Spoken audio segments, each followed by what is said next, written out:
Hello everyone, आज हम करने वाले हैं यूपी पीजीटी इंग्लिश का प्रैक्टिस सेट 5। इससे पहले हम 4 सेट जो हैं वो कर चुके हैं, जिसमें हमने लिटरेचर और ग्रामर के 125 क्वेश्चन हर सेट में किए हैं। इस सेट में भी हम 125 क्वेश्चंस को करने वाले हैं और इस सेट की कट ऑफ जो है हम सेट करेंगे 100।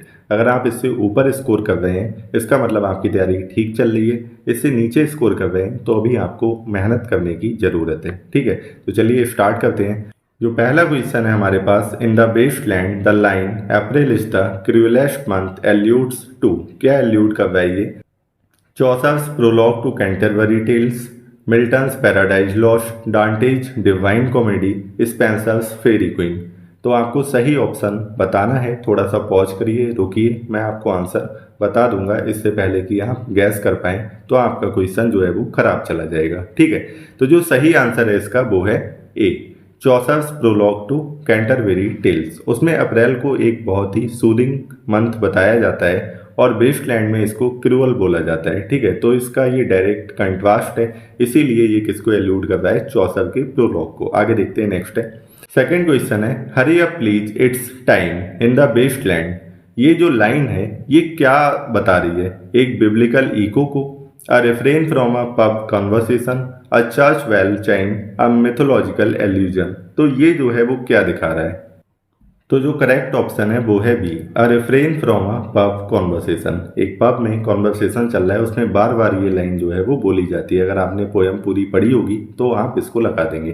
थर्ड है, who is the central figure in the murder of cathedral. इसमें सेंट्रल फिगर कौन है? बहुत ही आसान क्वेश्चन है। ए ऑप्शन है थॉमस मूर, सेकेंड ऑप्शन है थॉमस बैकेट, थर्ड ऑप्शन है किंग हेनरी 8 या फिर फोर्थ ऑप्शन है कार्डिनल वोल्से।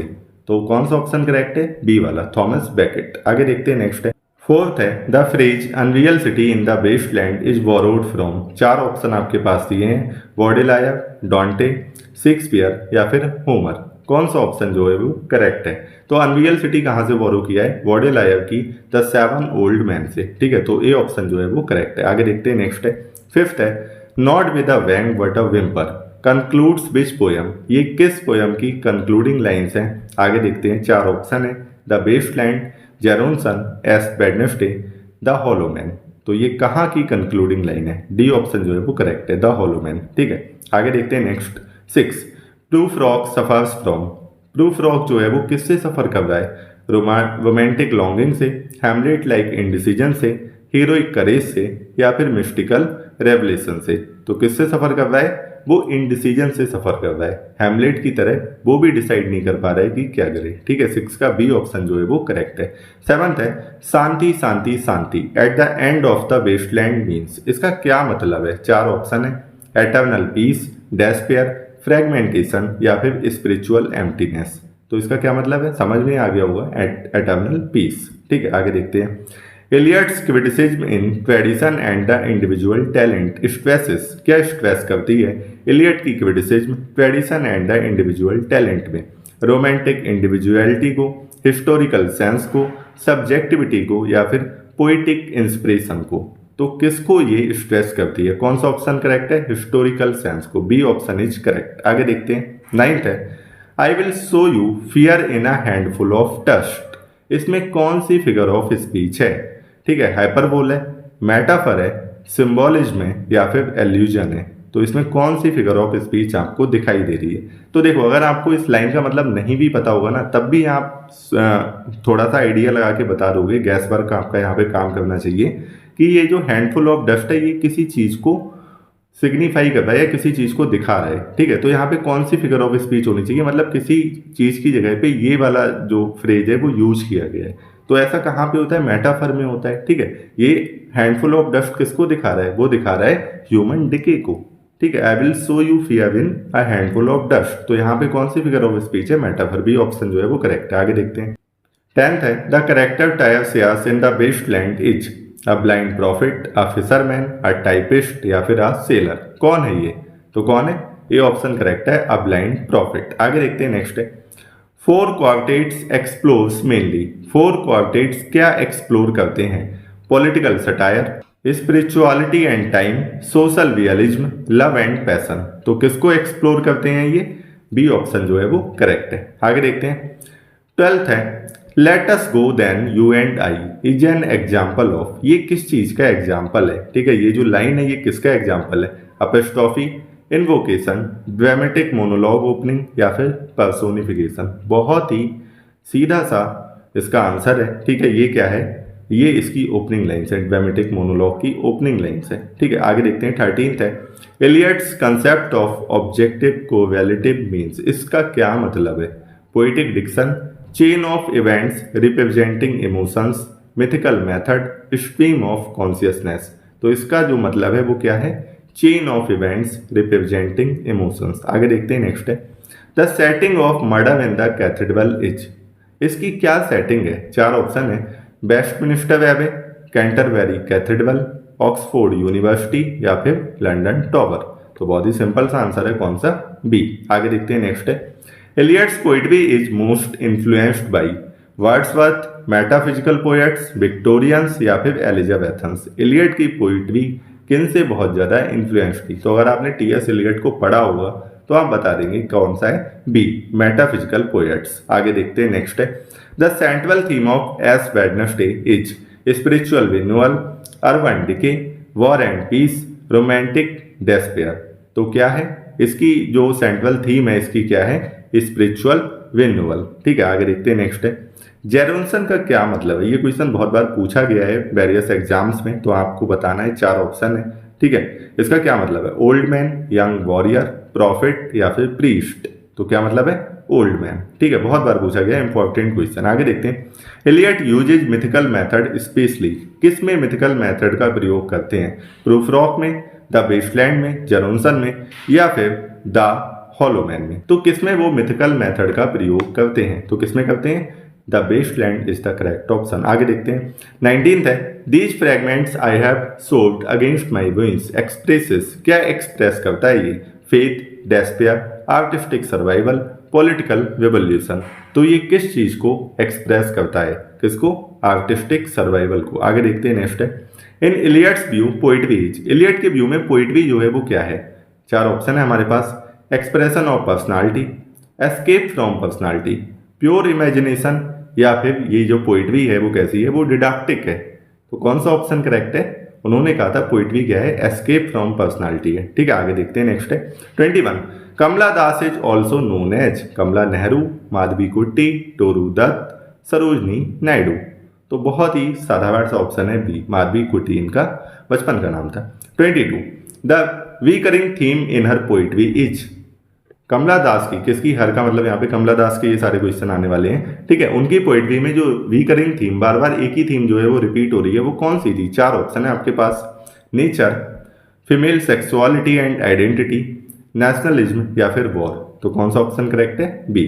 आगे देखते हैं नेक्स्ट है, an introduction, an introduction reflects, क्या रिफ्लेक्ट करता है, पॉलिटिकल सटायर है ये, कन्फेशन एंड सेल्फहुड, ह्यूमर या फिर पेस्टोरलिज्म, क्या रिफ्लेक्ट करता है। तो हम सबको पता है एन इंट्रोडक्शन एक कन्फेशनल पोयम है, अपने बारे में काफ़ी इन्होंने चीज़ें बताई, तो बी ऑप्शन जो है वो करेक्ट है। आगे देखते हैं, the old playhouse critiques colonialism, patriarchal marriage, realism, literature. सब पे मैंने मार्क लगा दिया, आपको सही ऑप्शन बताना है, ठीक है। तो सही ऑप्शन कौन सा है, पेट्रार्कल मैरिज। आगे देखते हैं, कमला दास प्राइमरली रोट इन, कमला दास ने मुख्यतः किसमें लिखा है, Malayalam and English, Hindi and English, Bengali and Malayalam या फिर तमिल एंड इंग्लिश। तो किसमें लिखा है इन्होंने, मलयालम एंड इंग्लिश में, ठीक है। आगे देखते हैं नेक्स्ट है, the tone of her poetry is mostly, इनकी पोइट्री की जो टोन थी वो कैसी थी, ironic and detest, confessional and candid, mythological and symbolic, epic and narrative.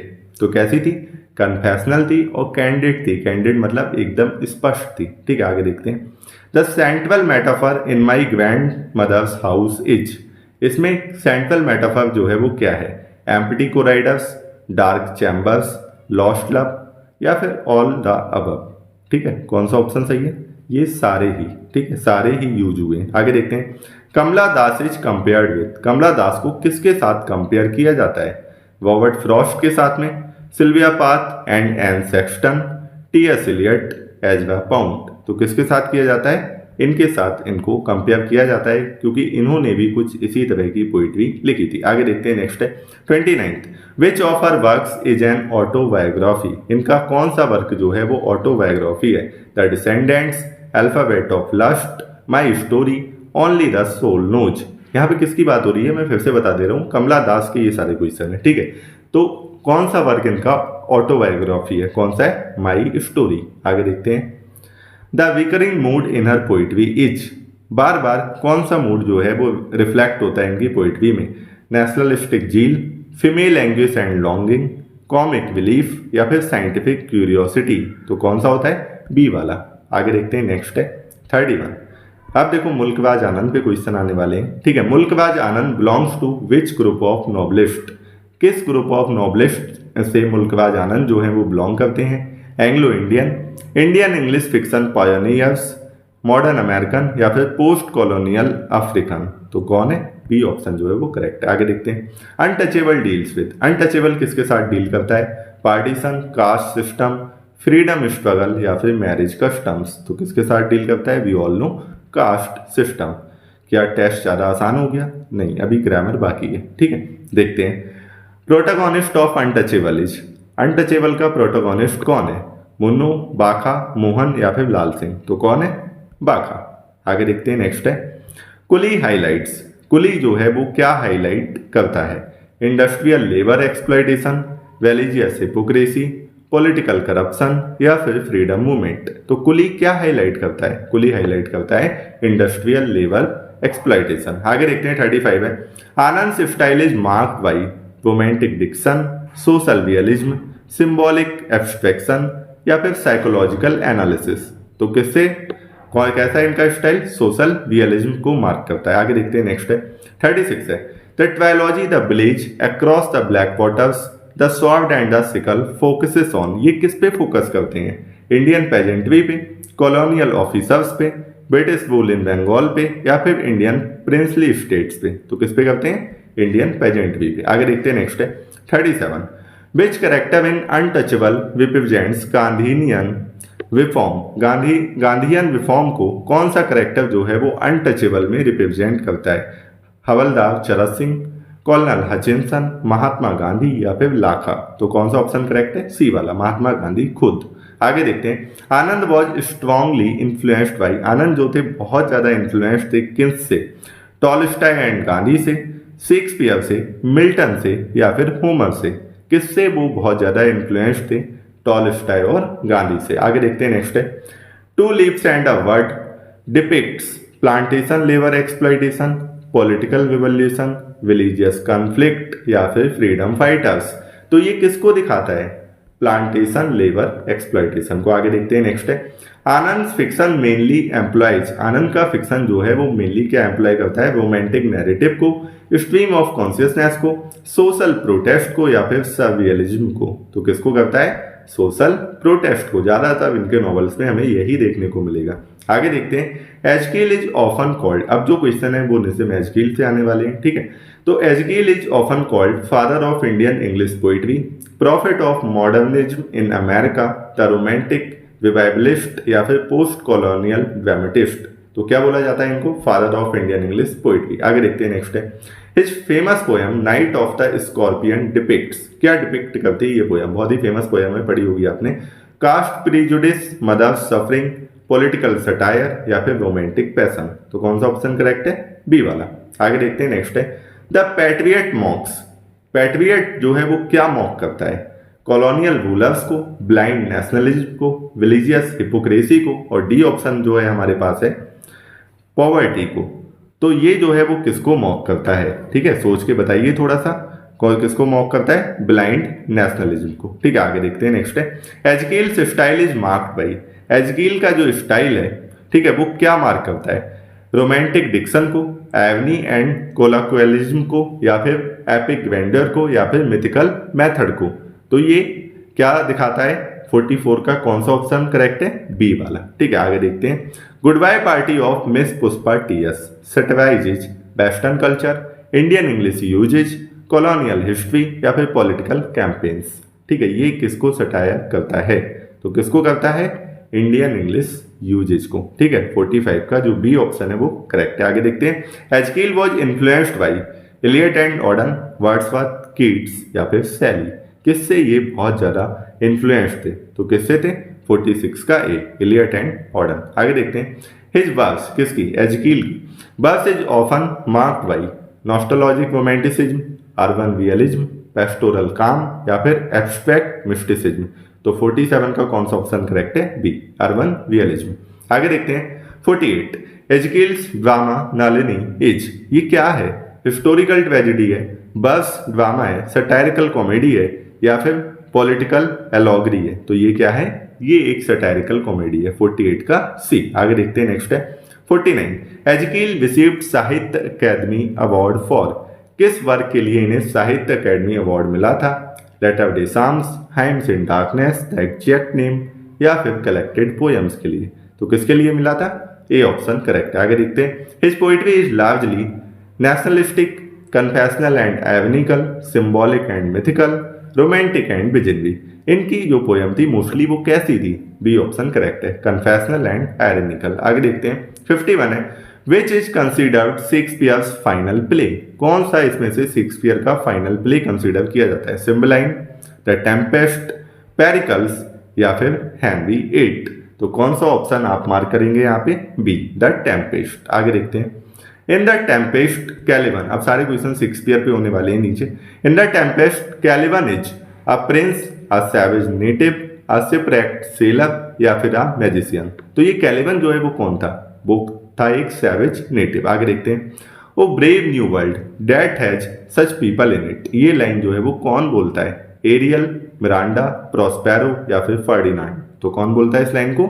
Miranda. आगे देखते हैं। Next the statue scene of Hermione is in, ये जो स्टैचू सीन है हरमाइनी वाला ये कहाँ पे होता है? सिम्बलाइन में, पेरिकल्स में, द विंटर्स टेल में या फिर द टेम्पेस्ट में? तो किसमें होता है? द विंटर्स टेल में। आगे देखते हैं। 55 है Gower acts as a chorus in, कौन से एक्ट में एज अ कोरस एक्ट करता है? पेरिकल्स में, सिम्बलाइन में, हेनरी V में या रिचर्ड II में? तो कौन सा ऑप्शन करेक्ट है? ए वाला। आगे देखते हैं। Richard II was disposed by Richard III, Henry IV, Henry V या फिर एडवर्ड IV? तो किसके द्वारा डिस्पोज किया गया था? हेनरी IV के द्वारा। आगे देखते हैं। 57 प्रिंस हॉल लेटर बिकम्स, क्या बन जाता है Prince hall? Richard III, Henry V, Edward VI या फिर हेनरी VIII? कौन बनता है? जो ये वाला करेक्टर है ये पहले तो हम देखते हैं हेनरी IV वाले प्ले में। ठीक है, और उसके बाद ये जो प्रिंस हॉल जो करेक्टर है वो बाद में हेनरी V बन जाता है। बी ऑप्शन जो है वो करेक्ट है। आगे देखते हैं। The battle of Agincourt is dramatized in, किसमें ये बैटल ऑफ एगनकोर्ट जो है वो ड्रामेटाइज किया गया था? रिचर्ड II में, हेनरी IV में, हेनरी V में या फिर हेनरी VI में? तो किसमें ड्रामेटाइज किया गया था? हेनरी V में। 58 का जो है वो सी। 59 है the line uneasy lies the head that bears a crown, ये लाइन जो है वो कहां से ली गई है? हमारे पास चार ऑप्शन है। Richard III, Henry IV part second, Henry V, Richard II। तो किससे ली गई है? हेनरी IV पार्ट सेकंड से। आगे देखते हैं। नेक्स्ट है which history play features Joan of Arc, किस हिस्ट्री प्ले में, शेक्सपियर के किस हिस्ट्री प्ले में जोन ऑफ आर्क को फीचर किया गया है? Henry VI part first, Richard II, Richard III या फिर हेनरी VIII? तो किसमें? हेनरी VI पार्ट फर्स्ट में। आगे देखते हैं। 61 है the evil hunchback king is, evil hunchback king कौन है? रिचर्ड II है, रिचर्ड III है, हेनरी VI है या फिर हेनरी VIII है? तो कौन है? Richard III। 62 Prospero's magic is finally strengthened, broken, absorbed, rewarded या फिर पनिश्ड? तो इसका मैजिक क्या हुआ था? Finally broken and absorbed. आगे देखते हैं। नेक्स्ट है 63 है fear no more the heat of sun is a song in, ये जो है वो सॉन्ग जो है वो कहां पे आया है? सिम्बलाइन में, पेरिकल्स में, हेनरी V में या फिर द टेम्पेस्ट में? तो किसमें आया है? ए ऑप्शन करेक्ट है। आगे देखते हैं। Which play is not a romance? Pericles, the Winter's Tale, Cymbeline या फिर मैकबेथ? तो we all know Macbeth is a tragedy. तो डी ऑप्शन जो है वो करेक्ट है। आगे देखते हैं।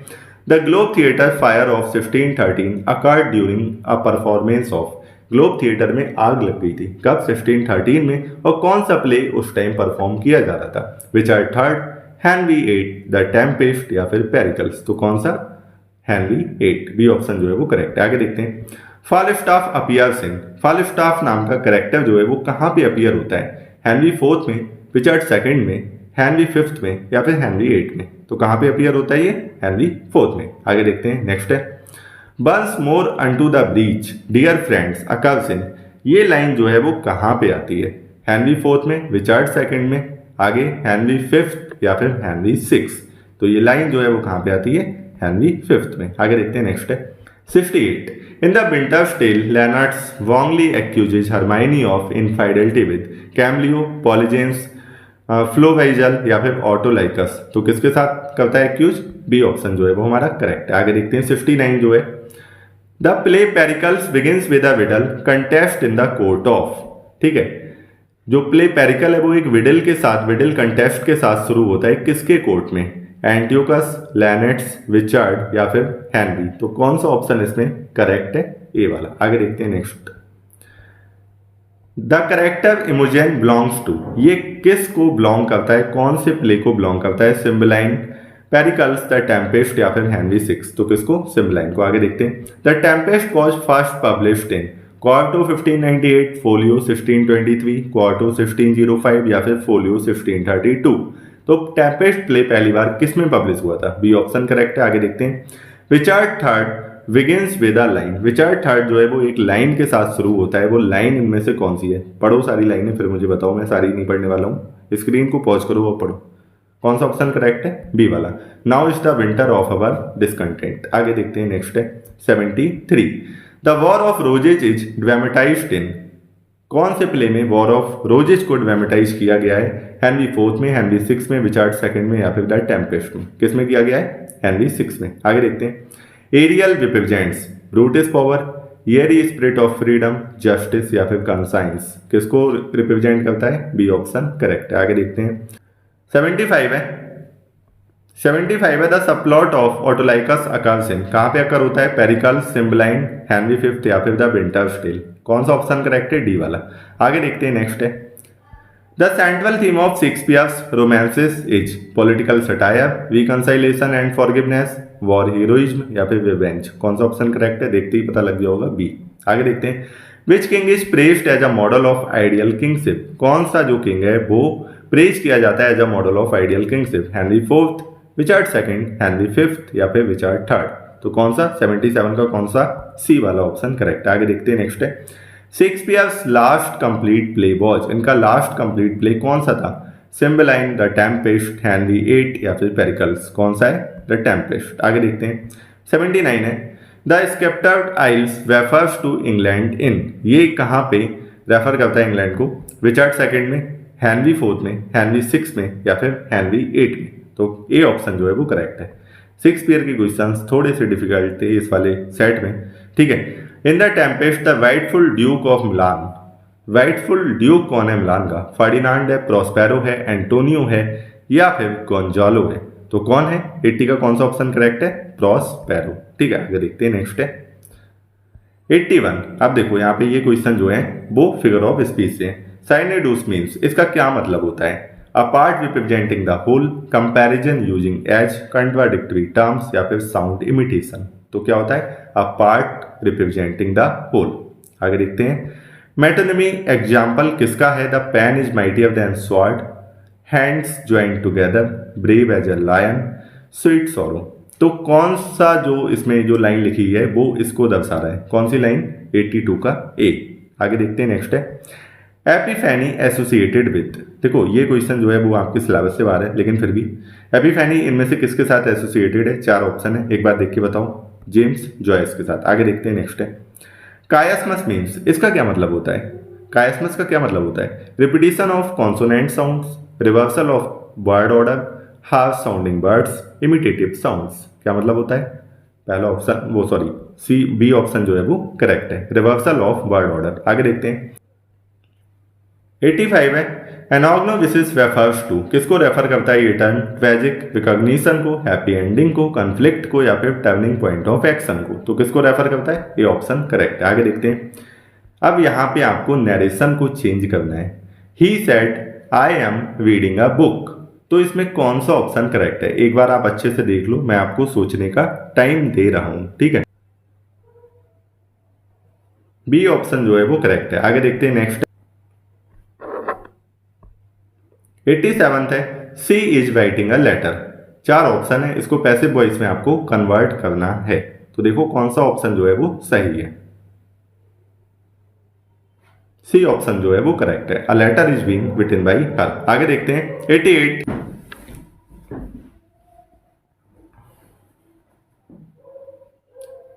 88 है, यहाँ पे आपको वन वर्ड बताना है। वन हु नोज एवरीथिंग, जो सब कुछ जानता है। 4 ऑप्शन है आपके पास, ऑमनीप्रेजेंट, ऑमनीपोटेंट, ऑमनीसाइंट या फिर ऑमनीबोरस। तो कौन सा है जो सब कुछ जानता है? C option. ईडियम है at sixes and sevens means. At sixes and sevens का क्या मतलब होता है? At odd places, in confusion, in unity या फिर इन जॉय। तो क्या मतलब होता है? In confusion. आगे देखते हैं एंटोनिम ऑफ ओपेक, इसका क्या मतलब होता है? ऑब्सक्योर, ट्रांसल्यूसेंट, ट्रांसपेरेंट या फिर डल। तो इसका क्या एंटोनिम होगा? ट्रांसपेरेंट। आगे देखते हैं सिनोनिम ऑफ स्पोरेडिक, इसका क्या मतलब होता है? फ्रीक्वेंट, इरेगुलर, कांस्टेंट या फिर रैपिड। तो इसका मतलब होता है इरेगुलर। आगे देखते हैं नेक्स्ट है 92 है ही वैन लाइक द विंड। तो यहाँ पे कौन सा फिगर ऑफ स्पीच यूज किया गया है? सिम्बली, मेटाफर, पर्सोनिफिकेशन या फिर एलिट्रेशन। ठीक है, तो जहां पे लाइक और एज जैसे वर्ड आ जाते हैं अपने आप सिम्बली मार दिया करो। ठीक है, तो क्या हो जाएगा? ए ऑप्शन करेक्ट हो जाएगा। आगे देखते हैं 93 है part of speech of the word fast in sentence he runs fast. इस सेंटेंस में जो ये वर्ड फास्ट आया है ये कौन सा पार्ट ऑफ स्पीच है? ठीक है, वर्ब है, एडजेक्टिव है, एडवर्ब है या फिर नाउन है। तो क्या है ये जो है वो है एडवर्ब, क्योंकि ये वर्ब को क्वालिफाई कर रहा है। दौड़ता है लेकिन तेज दौड़ रहा है। ठीक है, तो ये क्या है? एडवर्ब है। आगे देखते हैं नेक्स्ट है, अगला है नरेशन है she said may God bless you.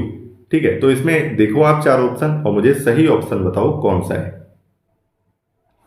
सही ऑप्शन है सी। आगे देखते हैं नेक्स्ट है, देखो इसमें आपको वॉइस चेंज करना है। Who wrote this book. ठीक है, इसमें आप चारों पढ़ो और बताओ सही ऑप्शन जो है वो कौन सा है। ठीक है, सही ऑप्शन है सी। आगे देखते हैं नेक्स्ट है one word for study of words. Study of words के लिए आपको एक शब्द बताना है। ठीक है, 4 ऑप्शन है हमारे पास, जूलॉजी, ऑर्निथोलॉजी, बॉटनी या फिर एंटमोलॉजी। तो कौन सा ऑप्शन करेक्ट है? ऑर्निथोलॉजी। आगे देखते हैं नेक्स्ट है idiom to burn the midnight oil. इसका क्या मतलब है? To waste energy, to work late at night, to quarrel at night या फिर टू एंजॉय लाइफ। तो सही ऑप्शन इसका कौन सा है? 97 का B, to work late at night. आगे देखते हैं सिनोनिम ऑफ एरुडाइट, इसका क्या मतलब है? इसका क्या सिनोनिम होगा? इग्नोरेंट, लर्न, वीक या फिर सुपरफिशियल। तो इसका क्या मतलब होगा? 98 का बी। आगे देखते हैं नेक्स्ट है एरुडाइट मतलब होता है जो कोई बहुत ही बुद्धिमान या जानकार व्यक्ति हो। Antonym lethargic. लेथार्जिक का एंटोनिम क्या होगा? ठीक है, 4 ऑप्शन है एक्टिव, डल, लेजी, स्लो।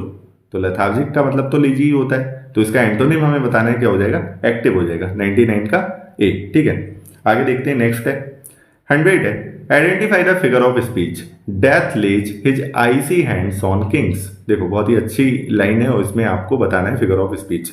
ए बी सी डी कहाँ गया? चलो 3 ऑप्शन है, 3 में से बता दो। Metonymy, synecdoche, personification. कौन सा है? सी वाला ऑप्शन करेक्ट है, क्योंकि यहाँ पे डेथ को पर्सोनिफाई किया जा रहा है। डेथ को as a living being treat किया जा रहा है कि उसके हाथ दिखाए जा रहे हैं, वो अपने हाथ रखती है। ठीक है, अपने ठंडे हाथ रखती है किस पे? किंग्स पे। तो डेथ तो कोई लिविंग बीइंग है नहीं, मतलब इसको पर्सोनिफाई किया गया। आगे देखते हैं, अब आपको बताना है पार्ट ऑफ स्पीच इस वाले सेंटेंस में light travels faster than sound. तो यहाँ पे ये जो लाइट है ये क्या है?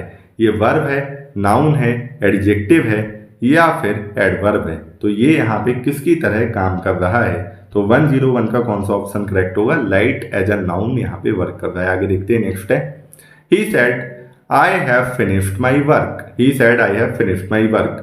तो इन चारों में से आपको देख के बताना है कि कौन सा ऑप्शन जो है वो सही है। बी ऑप्शन जो है वो करेक्ट है। आगे देखते हैं ओपन द डोर, इसमें से 4 में से कौन सा ऑप्शन जो है वो करेक्ट है? देख के बताओ। Let the door be open. आगे देखते हैं नेक्स्ट है 104 one word for a person who looks on the bright side of things. बहुत ही आसान है, पैसिमिस्ट, ऑप्टिमिस्ट, रियलिस्ट या फिर इगोइस्ट। तो जो ब्राइट साइड देखता है चीजों की वो कौन होता है? ऑप्टिमिस्ट। आगे देखते हैं नेक्स्ट है टू कॉल अ स्पेड। तो इसमें चार ऑप्शन है, to speak frankly, to abuse, to quarrel, to exaggerate. तो कौन सा इसमें सही होगा? टू कॉल अ स्पेड मतलब दो टू बोलना, एकदम सटीक या साफ बात करना। तो कौन सा हो जाएगा? To speak frankly. आगे देखते हैं, सिनोनिम ऑफ सागासियस। सागासियस का सिनोनिम क्या होगा? Foolish, wise, weak, ignorant. तो सिनोनिम पूछा है, सागासियस मतलब कोई बुद्धिमान होता है, तो क्या हो जाएगा? बाइज। आगे देखते हैं next, antonym of harmony. Harmony का एंटोनिम क्या होगा? मेलोडी, डिस्कॉर्ड, बैलेंस या फिर अकॉर्ड। तो हार्मनी मतलब सामंजस्य होता है, डिस्कॉर्ड मतलब असमंजस होता है, तो फिर एंटोनिम इसका हो जाएगा B. Milton, thou should have be living at this hour. तो ये क्या है? इसमें कौन सी फिगर ऑफ स्पीच है? मेटाफर है, एपिस्ट्रॉफी है, सिनेडूस है या फिर पैराडॉक्स है? तो कौन सी फिगर ऑफ स्पीच है? यहाँ पे सोच के बताइए, मैं आपको आंसर बताता हूँ कौन सी है। B, apostrophe. कैसे है ये बता देता हूँ, ठीक है।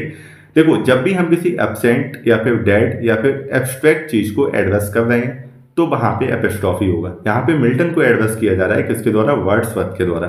मिल्टन मर चुके हैं, ठीक है, उनको एड्रेस किया जा रहा है, एक डेड पर्सन को एड्रेस किया जा रहा है, तो क्या हो जाएगा? एपिस्ट्रॉफी हो जाएगा। आगे देखते हैं नेक्स्ट है, fair is foul and foul is fair. ये किसका एग्जाम्पल है?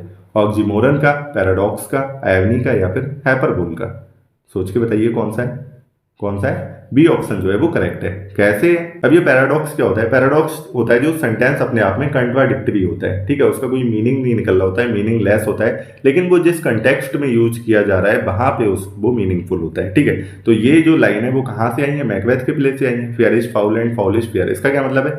जो चीज अच्छी है वो बुरी है, ठीक है, जो बुरी है वो अच्छी है। वैसे तो मीनिंग निकल नहीं पाए, जो अच्छी है वो बुरी कैसे हो सकती है, बुरी है जो अच्छी कैसे हो सकती है। तो इसका कहने का मतलब ये है, जो चीज अच्छी दिखने में अच्छी है वो खराब हो सकती है, जो दिखने में खराब है वो अच्छी हो सकती है, तो मीनिंगफुल भी है, ठीक है। तो यहाँ पे ये सेंटेंस अपने आप में ही कंट्राडिक्टरी है, तो पैराडॉक्स है ये। आगे देखते हैं, part of speech of well in well begun is half ton.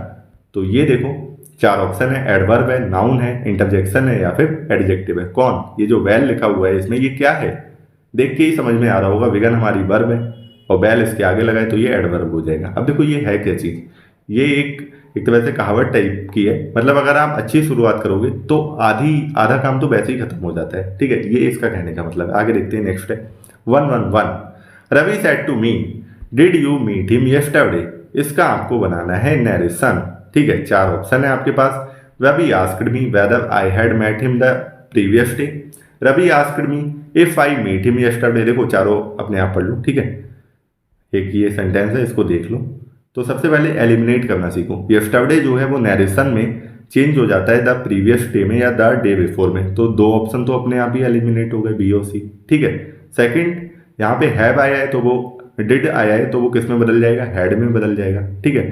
जो ये प्रेजेंट इंडेफिनिट टेंस है वो किस में बदल, सॉरी पास्ट इंडेफिनिट टेंस है वो किस में बदल जाता है? पास्ट परफेक्ट टेंस में बदल जाता है। और ये किस में बदला है? यहाँ पे प्रेजेंट परफेक्ट टेंस में बदला है, तो हमारा जो ए ऑप्शन है वो करेक्ट हो जाएगा। आगे देखते हैं नेक्स्ट है 112 they are watching the match. आपको वॉइस इसका चेंज करना है, they are watching the match. आपको टाइम दे रहा हूं, सोचिए और बताइए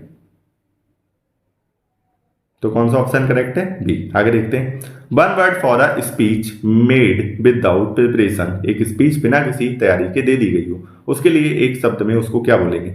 मैन्युस्क्रिप्ट बोलेंगे, एक्सटेम्पोर बोलेंगे, डायलॉग बोलेंगे या फिर सोलोलोक्वाय बोलेंगे? तो क्या बोलेंगे? एक्सटेम्पोर बोलेंगे। आगे देखते हैं, इडियम है to throw cold water upon. इसका क्या मतलब होता है? To discourage, to encourage, to criticise mildly या फिर टू एंजॉय। तो क्या मतलब होता है इसका?